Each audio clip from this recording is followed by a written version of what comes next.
what the hell's going on, man? We've now got to a point where tanks have to run on poo or something, aren't we? What is wrong with this country? This is pure displacement activity. You look at our defence, you look at the challenges around our defence, you look at the challenges we find around the world, to find ourselves worrying about whether or not they are carbon efficient or not, it's frankly nonsense. It's not those issues aren't unimportant, but they can be dealt with in different ways at different times. What we now need to look and ensure is actually our defence is in a good place, and it frankly isn't. We spend some 45 billion pounds per year. We're down to a fleet of 168 million battle tanks coming up, compared to the Chinese 1,200 of their equivalent Type 3, 2,500 of the next level down. We've only got one aircraft carrier that works. Recruitment is tanking. We've just got rid of the Hercules fleet. We're about to remove all our armoured infantry fighting vehicles, and we're worried about green MOD. Pure displacement activity, and frankly shameful. Benedict, Simon is absolutely spot on. We live... I was just writing this down, what Simon's doing. We seem to be more interested, or the elite seem to be interested, about net zero. When I was growing up, right, a Tory government, a Tory MP, a Tory council was about three main things, really. It was about controlling our borders. We're screwed because we won't face the immigration problem. It was about a strong military. Simon's right. We don't have a strong... One aircraft carrier. This is Great Britain, for Christ's sake. And, the Tory party or a Tory government was about low taxation. We've got the highest taxation we've had since World War II. Yeah. This is a joke, man, isn't it? Certainly when it comes to... When you ask yourself what is a government for, defence, protecting your border and law and order are the first things, not healthcare or education. They can be done privately, but those are the things that actually you need a state for, and they are failing on all accounts. There's just a sort of a hilarity about the idea of trying to sort of reduce carbon emissions in your armed forces, because if you find yourself in a war zone, it's about staying alive. It's not about 20, 30 years down the line, the planet needs to be clean for the next generation. Often you're fighting to make sure that the next generation will see the light of day. There is also something slightly laughable about the idea of trying to create a tank that is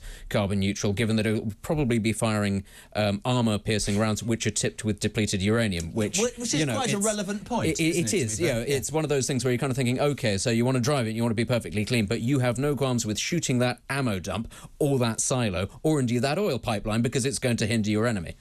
Simon, that's a great analogy by Benedict Spence, isn't it, to be fair? Yeah, no, totally. And he's completely correct as well. The defence is about the here and now, the next 3 to 5 years, and that's where we need to be focusing. And that's where we are completely in a difficult place. We're supporting a war in Ukraine, which has not yet been won.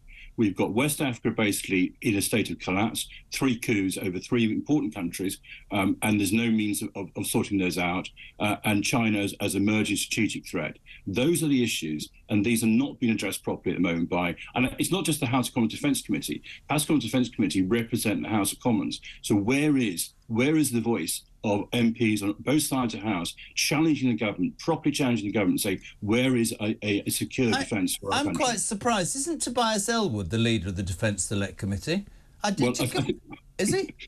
Well, he is, but we've had Tobias Ellwood just in Helmand recently, singing the Lego movie, haven't we? Everything is groovy. He's lost the plot. No. I thought he was. I thought he was basically a sensible bear. He's a very brave. I want Christian. Try and get him on. He can't be telling me that our defence of our country is not as important as the net zero agenda. I thought Tobias Ellwood had a pair. What's he talking about? I think something's gone awry there. So I've always previously thought him a reasonably sensible bear, but I think something's gone awry there. He's currently facing a vote of no confidence coming up in September, whether he remains as chair of the House of Commons Defence Committee. So I think we're not going to get any much in the way of common sense.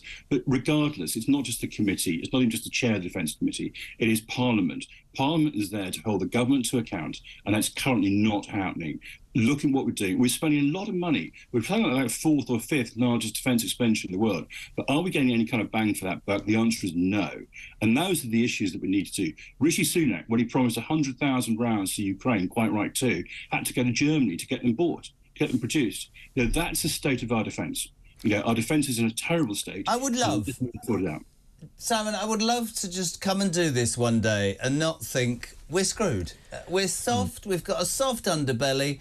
we get our priorities wrong. People say, stop ranting. I go, but I mean, honestly, we're a man in prison this morning for 17 years, right? We've outed some bloke for stealing the Elgin marbles. He's probably just a caretaker who was caught with a mop.